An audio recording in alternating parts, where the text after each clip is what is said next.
Lettre ouverte des étudiants togolais au président Faure Gnassingbé. Un séjour à faire, abonnez-vous. Inacceptable. Demain, ferons face à un pays dévasté par une gouvernance corrompue parce que vous avez échoué à leur offrir un avenir digne. Ils sont condamnés à vivre la même misère que leurs parents et vous n'avez même pas le courage de leur offrir des solutions. Si, après 20 ans de gouvernance, vous peinez à équiper les laboratoires scientifiques et de langue, nous ne savons pas ce que vous pouvez encore dire aux Togolais, Monsieur le Président. D'ailleurs, où en êtes-vous avec la promesse des 3 milliards de transferts monétaires aux parents d'élèves? N'est-il pas temps de revaloriser les bourses et allocutions des étudiants afin que ceux-ci puissent vivre dignement et étudier? 2. Au plan socio-économique. Sous votre gestion, le pays est sous tension et cela ne fait que s'aggraver. Le pouvoir d'achat des Togolais s'effondre chaque jour davantage. Les jeunes sont des la téléphonie mobile, pour ne citer que cela. Où en sommes-nous, Monsieur le Président, avec votre projet baptisé les 20+, et brandi en 2005, quand vous preniez le pouvoir? Était-ce plutôt un aveu de votre désir de faire plus de 20 ans au pouvoir? Le nord du pays est en proie à l'insécurité. Et le mutisme de votre gouvernement à ce sujet frôle l'indifférence d'un État qui ne dispose pas de solution. L'inaction du gouvernement face à ces problèmes ne fait que détruire les chances de ceux qui croyaient encore en un avenir meilleur. 3. Au plan politique. Le changement constitutionnel que vous avez opéré dans la clandestinité sans consulter la population par référendum est la preuve de votre mépris pour la démocratie et la souveraineté du peuple.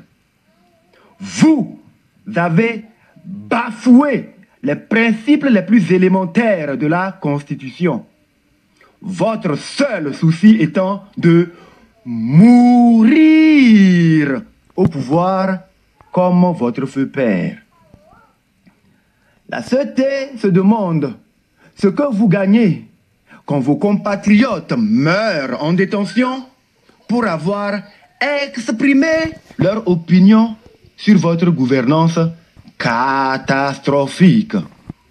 Votre conscience ne vous interpelle-t-elle pas quand vous vous retrouvez à la conférence des chefs de l'État et de gouvernement de la CEDEAO, alors que vous refusez d'exécuter les décisions de la Cour de justice de cette institution sous-régionale? La répression et l'arbitraire sont devenus la norme sous votre règne. Il est grand temps que la gouvernance machiavélique s'arrête au Togo. Que vous arrêtiez de transformer notre justice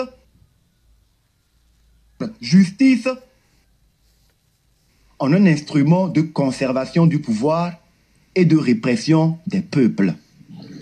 Que la chasse aux journalistes indépendants s'arrête et que chaque citoyen soit heureux d'appartenir à sa société. 4. Sur le plan international, un panafricanisme de façade qui ridiculise le Togo. Quant à votre panafricanisme, que vous et votre ministre des Affaires étrangères ne cessez de brandir, il ne sert qu'à camoufler votre échec notoire et votre gestion désastreuse du pays. Il est facile de se draper dans de beaux discours panafricains pendant que votre gouvernement précipite le Togo dans un abîme d'injustice, de corruption, de népotisme, de clientélisme et de malgouvernance. Vous ne pouvez pas nous vendre ce rêve démagogique. Monsieur le Président, tant que les Togolais ne verront pas le changement tangible dans leur vie quotidienne, vous ne pouvez pas. Qu'avez-vous fait d'innovant pour le Togo depuis les 2 dernières décennies?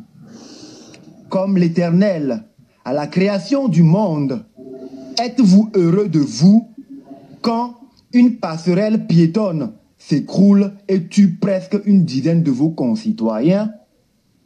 Quand, à chaque fin d'année, les marchés brûlent, emportant les maigres acquis économiques de nos pauvres citoyens? À quand la déclaration de vos biens? Le Togo est-il devenu votre propriété privée? Interrogation. 5. L'histoire et le peuple n'oublient jamais. Nous tenons à rappeler une fois de plus que les Togolais qui n'étaient pas encore nés en 2005, lorsque vous avez pris le pouvoir, sont aujourd'hui à l'université. Ils ont vu leurs parents se battre pour leur permettre d'étudier, pour leur offrir un avenir. Malheureusement, ils ont le malheur d'avoir connu un président de la République qui n'a qu'une seule équation à résoudre. Comment faire pour mourir au pouvoir? Et aujourd'hui, à cause de votre gestion calamiteuse du pouvoir d'État, ces jeunes n'ont aucun espoir de faire mieux que leurs parents. Ils n'ont aucune perspective d'avenir dans un pays où la corruption, l'impunité et l'injustice ont pris racine à tous les niveaux. Monsieur le Président, il est temps de rendre compte. Au lieu de continuer à détruire l'avenir de notre jeunesse, à nous servir des discours déconnectés de la réalité du quotidien du Togolais, comme le dernier en date, nous vous invitons à vous rendre dans les universités publiques du pays, à rencontrer les étudiants, la future élite, à écouter leur avis sur votre gestion et à leur permettre de vous confronter à la réalité de votre gouvernance pendant ces 20 dernières années. Ce pays mérite mieux que la maltraitance systématique que vous lui infligez. À la fin de votre mandat, en cette année 2025, la CET vous propose de rendre le pouvoir au peuple et d'abandonner le projet tentaculaire de la 5e République que vous avez de la peine à gérer. Elle vous prie également de discipliner vos proches qui se livrent à l'utilisation de miliciens pour s'en prendre aux journalistes et leaders d'opinion. Monsieur le Président, si nous avons un conseil pour vous, c'est de savoir partir, car tout finit par finir. Espérons que vous donnerez suite à nos questions sur votre gouvernance. Nous vous implorons, espérons que vous donnerez suite à nos questions sur votre gouvernance. Nous implorons Dieu pas vous. Nous implorons Dieu de toucher votre conscience, oui, votre conscience, pour libérer le pouvoir au peuple souverain en cette année. Le président national, Bertin Badiangou. Je tiens à le préciser, à le rappeler encore. Moi, je n'ai fait que faire une lecture. Cette lettre ne vient pas de moi. Donc, je ne suis pas responsable des propos ni de la teneur de la lettre. Merci. Les étudiants de nos jours sont plus ouverts d'esprit que ceux d'hier. On voit les étudiants de nos jours s'en foutent pas mal de ce qui se passe au pays. Et on voit que les anciens avaient lutté pour certaines choses, pour que certaines libertés viennent. Et maintenant, on voit que les gens s'en foutent pas mal. Mais bon, ces étudiants adressent une lettre. Ils la font de nos jours si les étudiants s'en foutent pas mal de la chose publique.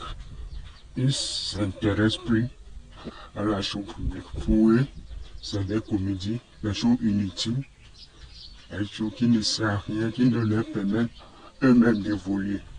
Ils s'intéressent à la futurité, des choses bizarres qui ne donnent aucune utilité à leur vie d'étudiant.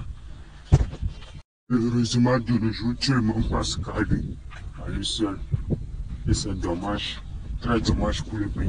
Les choses vont changer. Beaucoup de choses vont changer. On peut accuser quelqu'un de l'innovation, de la non-réaction des étudiants par rapport à la condition de vie du pays, à la condition de vie des étudiants qui s'en foutent pas mal, ils ne s'intéressent plus aux choses publiques, au bien commun, eux.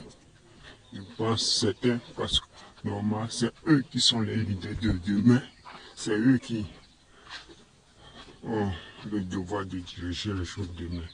Et ça fout pas mal. Qui on peut accuser, à qui la faute. Bon, donnez vos avis dans les commentaires. À plus.